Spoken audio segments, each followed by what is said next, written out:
Гиляк, гиляк, гиляк.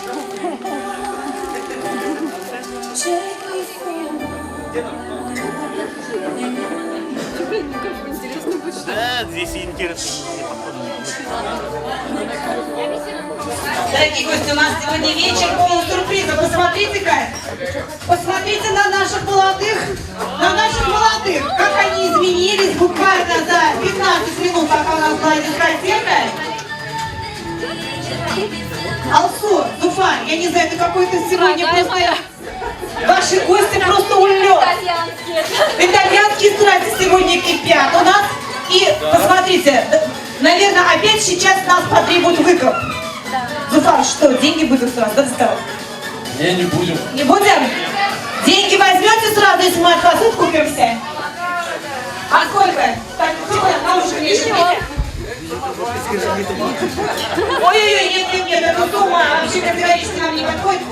Итак, дорогие гости, на самом деле мы предвидели, что такое может произойти. Правда? И поскольку у нас, да, творческие люди у нас, наши супруги молодые, мы сейчас вот их попросим сюда в стороночку сесть, да? И я думаю, что сейчас все будут довольны. Дело в том, что сейчас для вас мы выносим кучтенеш, хазыте от наших гостей, от двоюродных братьев.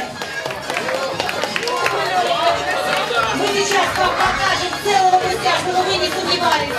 Вот такой замечательный кучтенеш на свадьбу деликатес. Сейчас мы вам покажем целый, буквально через 3 минуточки. Его порежут и вынесут на столы. Ваши аплодисменты. Дорогие друзья, ну что, я думаю, что сейчас, наверное, посмотрите, наше место освободилось волшебным образом. Что значит волшебная сила искусства? Алсу, Зуфар, пожалуйста, пройдите на ваши почетные места. Вы сегодня жених и невеста, а завтрашнего дня вы уже с утра будете считаться супругами.